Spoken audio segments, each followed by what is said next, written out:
আজকের অনলাইন ক্লাসে সবাইকে স্বাগত। ভালো আছো নিশ্চয়? যেগুলো অনলাইনে ক্লাসে পড়ানো হচ্ছে সেগুলো বাসায় পড়ছো তো ঠিক মতো? আচ্ছা, ঠিক আছে। আজকে আমরা একটা নতুন অধ্যায় শুরু করব। আজকের অধ্যায়ের নাম ব্যবসা সংগঠন ও ব্যবস্থাপনা দ্বিতীয় পত্রের ষষ্ঠ অধ্যায় নেতৃত্ব। আমরা আজকে বুঝবো নেতৃত্ব কি বা নেতৃত্বের ধারণা পাবো, সাথে সাথে নেতৃত্বের প্রকারভেদটাও করে ফেলবো। তাহলে প্রথমে আসি, দেখো নেতৃত্ব কাকে বলে বা নেতৃত্ব বলতে আমরা আসলে কি বুঝি। নেতৃত্ব বলতে নেতার গুণকে বুঝে থাকি। বোঝা গেল? গুণ বা বৈশিষ্ট্য হচ্ছে নেতৃত্ব। আর নেতৃত্বের ইংরেজি শব্দ হচ্ছে লিডারশিপ। এই যে লিডারশিপ, ইংরেজি লিড থেকে কিন্তু লিডারশিপ শব্দটি উৎপত্তি। তাহলে লিড শব্দের আভিধানিক অর্থ হচ্ছে পথ দেখানো, পরিচালনা করা, প্ররোচিত করা, প্রভাবিত করা। অর্থাৎ একদল কর্মীকে যখন কোনো নির্দিষ্ট কাজ করতে একজন উদ্বুদ্ধ বা উৎসাহিত করছে বা পরিচালিত করছে, তখন কিন্তু তাকে বলা হচ্ছে, সেই কাজটাকে বলা হচ্ছে নেতৃত্ব। আর যিনি এই নেতৃত্বটা দিচ্ছেন তাকে বলা হয় নেতা। অর্থাৎ তোমরা দেখে থাকবা যে প্রত্যেক পরিবারে কিন্তু একজন যিনি বয়োজ্যেষ্ঠ থাকেন, বাবা হোক, মা হোক বা বড় ভাই হোক, তার নির্দেশনা অনুযায়ী কিন্তু পরিবারের অন্যান্য সদস্যরা পরিচালিত হয়ে থাকে। তোমরাও নিশ্চয়ই তাদের কথা শুনেই চলো। তাহলে উনি হচ্ছেন পরিবারের নেতা, উনি তোমাদেরকে নেতৃত্ব দিচ্ছেন। সাথে আরেকটা জিনিস খেয়াল করবা, সেটা হচ্ছে তোমরা যখন মাঠে খেলাধুলো করতে যাও, একদল বন্ধুর সঙ্গে খেলা করছো, তখন কি সবাই যার যার মতো খেলা করো? নিশ্চয় না। একসাথে যখন খেলা করো, একসাথে দলবদ্ধভাবে যখন খেলা করছো, তাহলে নিশ্চয় তখন একজনের নির্দেশনা তোমরা মেনে চলছো, একজন তোমাদের নেতৃত্ব দিচ্ছে। তাহলে সেই একজন কিন্তু নেতা এবং তার সেই কাজটাকেই বলা হবে নেতৃত্ব। তাহলে যে যত ভালো নেতৃত্ব দিতে পারবে সেই কিন্তু তত ভালো নেতা হতে পারবে। বোঝা গেল? এখন একটা প্রতিষ্ঠান বা বিভাগকে একজন একটা ভালো নেতৃত্ব বা একজন ভালো নেতা একদম যেমন সর্বোচ্চ উপরে উঠাতে পারে, উঠিয়ে নিয়ে যেতে পারে, ঠিক তেমনি যদি নেতৃত্বটা দুর্বল হয় তাহলে কিন্তু একটা প্রতিষ্ঠান বা একটা বিভাগ একদম নিম্নমানের হয়ে যায় বা সে লোকসানের সম্মুখীন হয়। তাহলে দেখো, আমরা নেতৃত্ব বলতে কি বুঝবো? তাহলে সদস্যদের প্রভাবিত করে তাদের সর্বোচ্চ সামর্থ্যটাকে প্রতিষ্ঠানের লক্ষ্য অর্জনের কাজে লাগানোর যে কৌশল, তাকে কিন্তু আমরা নেতৃত্ব বলবো। বোঝা গেল নেতৃত্ব কাকে বলে? এবার দেখো আমরা আসি নেতৃত্বের প্রকারভেদ বা নেতৃত্বের ধরনে। অর্থাৎ কোন কর্মী ভেদে, কর্মীদের যোগ্যতা ভেদে নেতৃত্বের ধরন কিন্তু ভিন্ন ভিন্ন রকম হয়ে থাকে। ঠিক আছে? নেতা কিন্তু বিভিন্ন পর্যায়ে যে নেতাগুলো থাকেন, তারা কর্মীদের ভিন্নতার কারণে, কর্মীদের যোগ্যতার ভিন্নতার কারণে নেতৃত্বের বিভিন্ন ধরনের নেতৃত্ব প্রদান করে থাকেন। সেই একটা নেতৃত্ব হচ্ছে ক্ষমতা ভিত্তিক নেতৃত্ব। এখন দেখো, ক্ষমতা ভিত্তিক নেতৃত্বটা আসলে কি? নেতা তার যে অনুসারী থাকবে বা তার অধীনস্থ যে সদস্য থাকবে, তাদের উপর ক্ষমতার প্রয়োগের মাধ্যমে কোনো কাজ করতে প্রভাবিত করতে পারাটাকেই বলা হবে ক্ষমতা ভিত্তিক নেতৃত্ব। বোঝা গেল? এখন দেখো, ক্ষমতা ভিত্তিক নেতৃত্বকে আবার চার ভাগে ভাগ করা হয়েছে। একটা হচ্ছে স্বৈরতান্ত্রিক নেতৃত্ব, দ্বিতীয়টা পিতৃসুলভ নেতৃত্ব, তারপরে গণতান্ত্রিক নেতৃত্ব, আর 4 নম্বরে আছে মুক্ত বা লাগামহীন নেতৃত্ব। তাহলে আমরা প্রথম থেকে আসি। দেখো, স্বৈরতান্ত্রিক নেতৃত্ব আসলে কাকে বলে? যে নেতৃত্বে নেতা তার সমস্ত ক্ষমতা নিজের কাছে রেখে দেয়, তাকে বলা হবে স্বৈরতান্ত্রিক নেতৃত্ব। অর্থাৎ ক্ষমতা কেন্দ্রীভূত থাকবে ওই একজন নেতার কাছে। এই যে ক্ষমতা কেন্দ্রীভূত থাকার জন্য তাকে কিন্তু কারো কাছে জবাবদিহি করতে হবে না, ঠিক আছে, জবাবদিহি করতে হবে না। পাশাপাশি সে কি করে, এই যে স্বরতান্ত্রিক নেতৃত্ব যিনি দান করেন তিনি কিন্তু অধীনস্থদের বিভিন্ন সময় ভয় ভীতি দেখিয়ে কাজ আদায়ের চেষ্টা করেন, সাথে সাথে বিভিন্ন রকম শাস্তিমূলক ব্যবস্থা প্রয়োগ করে থাকেন। এই স্বরতান্ত্রিক নেতৃত্বের নেতা মনে করেন যে কর্মীদের উপর চাপ প্রয়োগের মাধ্যমে কর্মীদের দিয়ে কাজ করিয়ে নেওয়াটা সম্ভব, কিন্তু এক্ষেত্রে দেখা যায় শ্রমিক কর্মীদের মধ্যে একটা বিশৃঙ্খল পরিবেশের সৃষ্টি হয়ে থাকে, যেহেতু এখানে শ্রমিক কর্মীদের কোনো কথার গুরুত্ব এখানে দেওয়া হয় না। সেজন্য সাধারণত এই যে স্বরতান্ত্রিক নেতৃত্ব এটা কোনো প্রতিষ্ঠানের ব্যবস্থাপনায় এই নেতৃত্বটা নিয়েই আসা হয় না সাধারণত।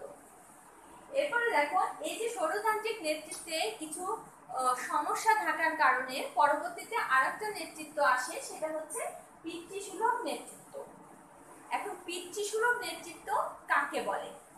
যে নেতৃত্বে নেতা কর্মীদের উপর বেশি ক্ষমতা, বেশি কর্তৃত্ব পরায়ণ হলেও পিতার মতো কল্যাণকামী হয়ে থাকে, তাকে বলা হবে পিতৃসুলভ নেতৃত্ব।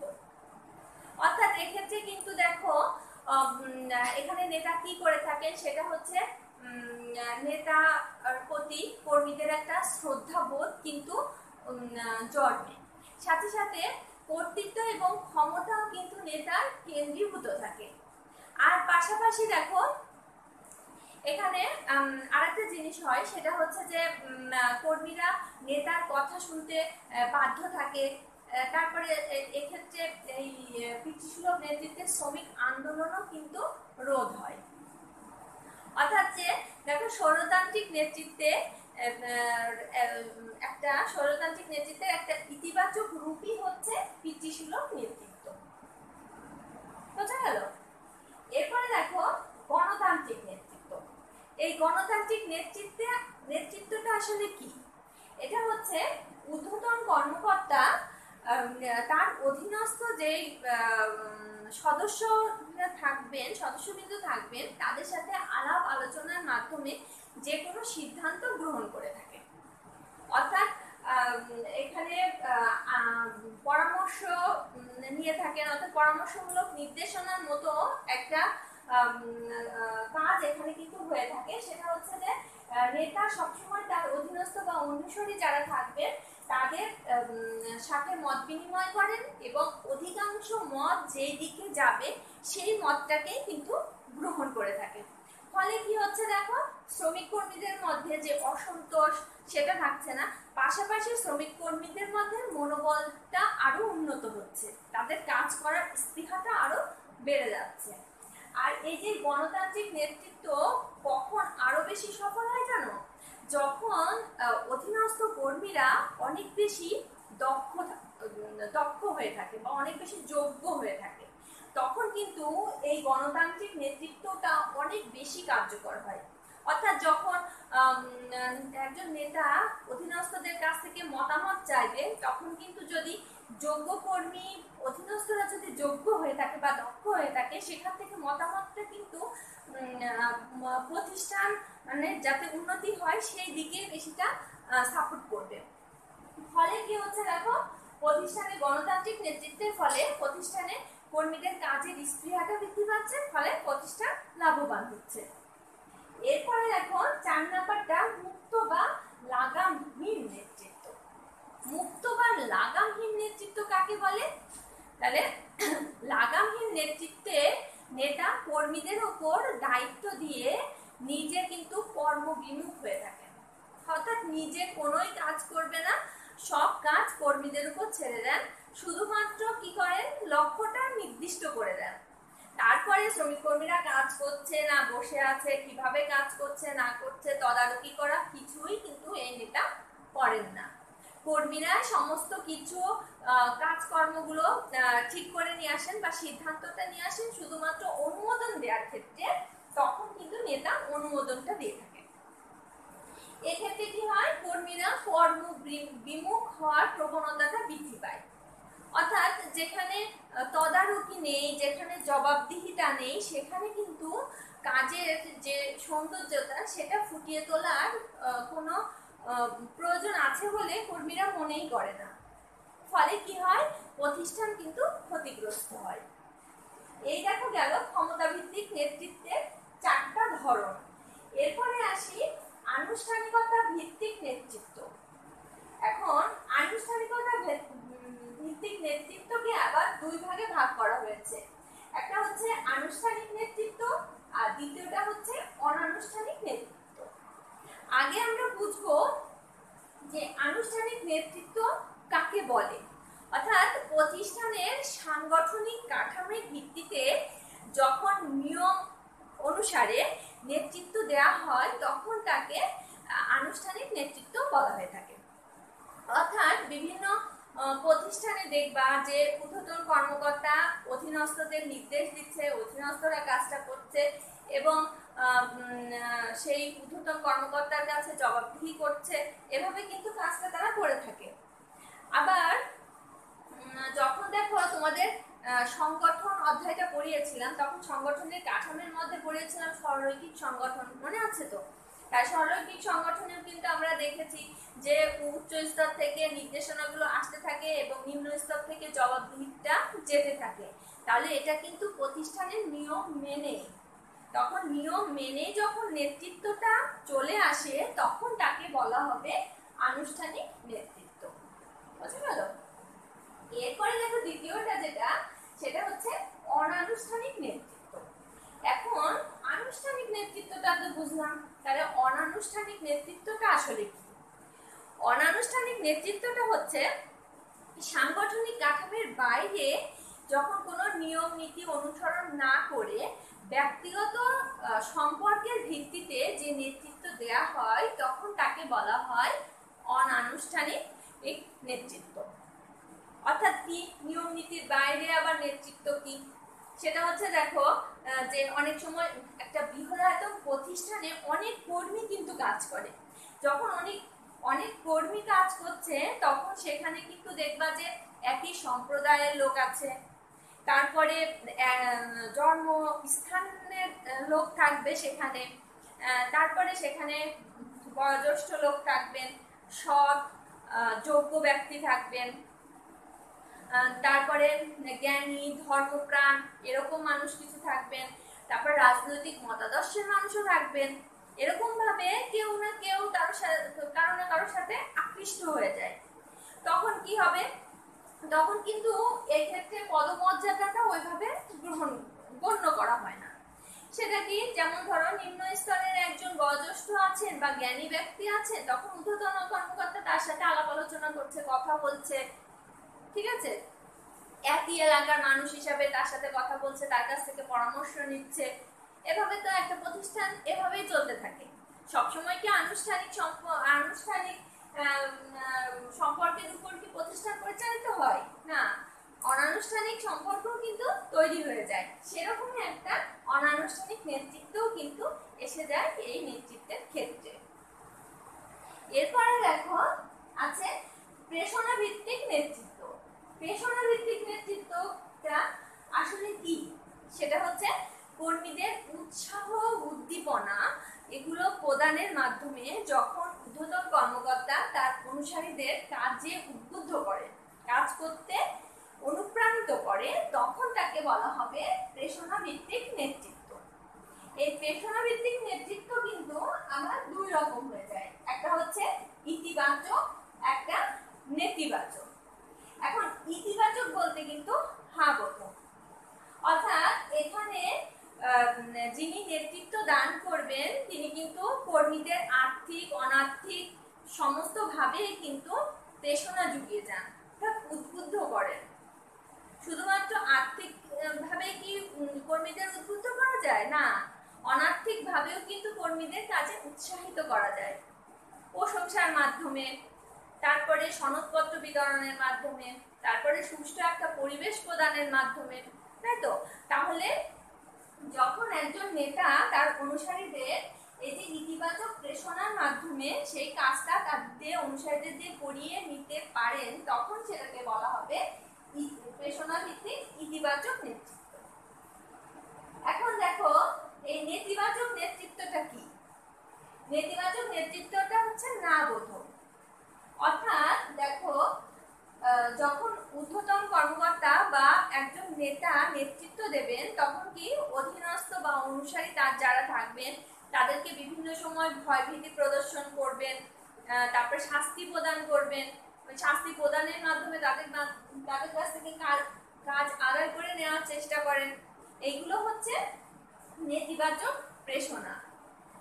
এই যে ভয়ভীতি দিয়ে কাজ আদায় করে নেওয়া শ্রমিক কর্মীদের কাছ থেকে, এটা কিন্তু সাময়িকভাবে হয়তো কার্যকরী হয়, কিন্তু এই নেতৃত্বটা বেশি দিন স্থায়ী হয় না। এর ফলে কি হয়, শ্রমিকরা কর্মবিমুখ হয়ে পড়ে বা প্রতিষ্ঠান ছেড়ে চলে যাওয়ার প্রবণতাটা এখানে বৃদ্ধি পায়। অর্থাৎ শ্রম ঘূর্ণায়মানতাটা কিন্তু এর ফলে বেশি দেখা যায়। এরপর দেখো দৃষ্টিভঙ্গি ভিত্তিক নেতৃত্ব। দৃষ্টিভঙ্গি ভিত্তিক নেতৃত্ব, এটার আবার দুটো ভাগ আছে, একটা হচ্ছে কর্মকেন্দ্রিক আর একটা হচ্ছে কর্মী কেন্দ্রিক। তাহলে এই যে কর্মকেন্দ্রিক নেতৃত্ব, এই কর্মকেন্দ্রিক নেতৃত্বটা কাকে বলে? তাহলে যে নেতৃত্বে নেতা কর্মীর চেয়ে কাজকে বেশি প্রাধান্য দেয়, তাকেই বলা হবে কর্মকেন্দ্রিক নেতৃত্ব। কাজ সম্পাদনই এখানে নেতার মূল বিষয় বলে মনে হয়। নেতা মনে করে যে কাজটাই আসল, কর্মীদের সুবিধা অসুবিধা দেখার এখানে কোনোই ব্যাপার নেই, এদের দিয়ে সর্বোচ্চ মাত্রায় কিভাবে কাজটা আদায় করে নেওয়া যায় সেটার দিকে নেতা বেশি মনোযোগী হয়ে থাকে। এখানে কর্মীদের মনোভাব জানার কোনো ইচ্ছা বা চেষ্টা কিন্তু নেতা থাকে না। আর এই যে কর্মী কেন্দ্রিক নেতৃত্ব, এই কর্মকেন্দ্রিক নেতৃত্বে ঠিক বিপরীত হচ্ছে কর্মী কেন্দ্রিক নেতৃত্ব। তাহলে কর্মী কেন্দ্রিক নেতৃত্বটা কি? সেটা হচ্ছে যে নেতৃত্বে নেতা কাজের পাশাপাশি কর্মীদের মানসিক দিকটা বিবেচনা করে, তাকেই বলা হবে কর্মী কেন্দ্রিক নেতৃত্ব।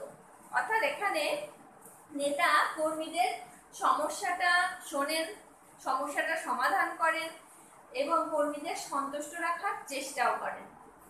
এবং তিনি মনে করেন যে কর্মীরা যদি ভালো থাকে বা কর্মীদের যদি কাজটা কর্মীদের ইচ্ছা মতো করানো যায় বা কর্মীদের সুযোগ সুবিধা বৃদ্ধি করা যায়, তাহলে কর্মীরা এমনি প্রতিষ্ঠানের জন্য কাজ করবে।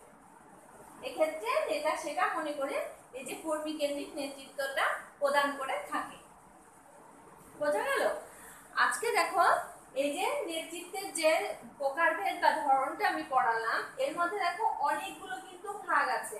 প্রত্যেকটা পয়েন্টের কিন্তু অধীনস্থ আরো কিছু পয়েন্ট এখানে রয়ে গেছে।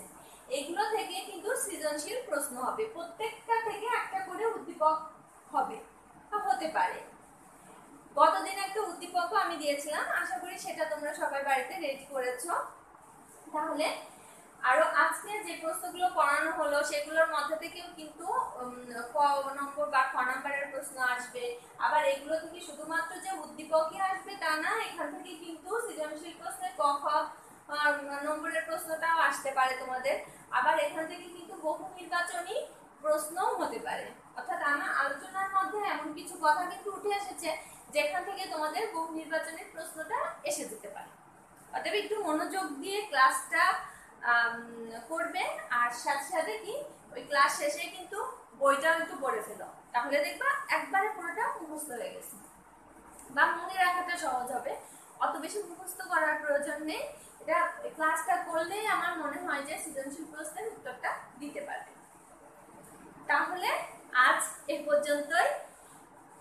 ঈদ পরবর্তী অনলাইন ক্লাসে আবার তোমাদের সাথে দেখা হবে। সে পর্যন্ত সবাই ভালো থাকো আর সরকারি নির্দেশনা মেনে ঈদ উৎসব উদযাপন করো। নিজে সচেতন হও, আপনজনদের সচেতন করো। ধন্যবাদ।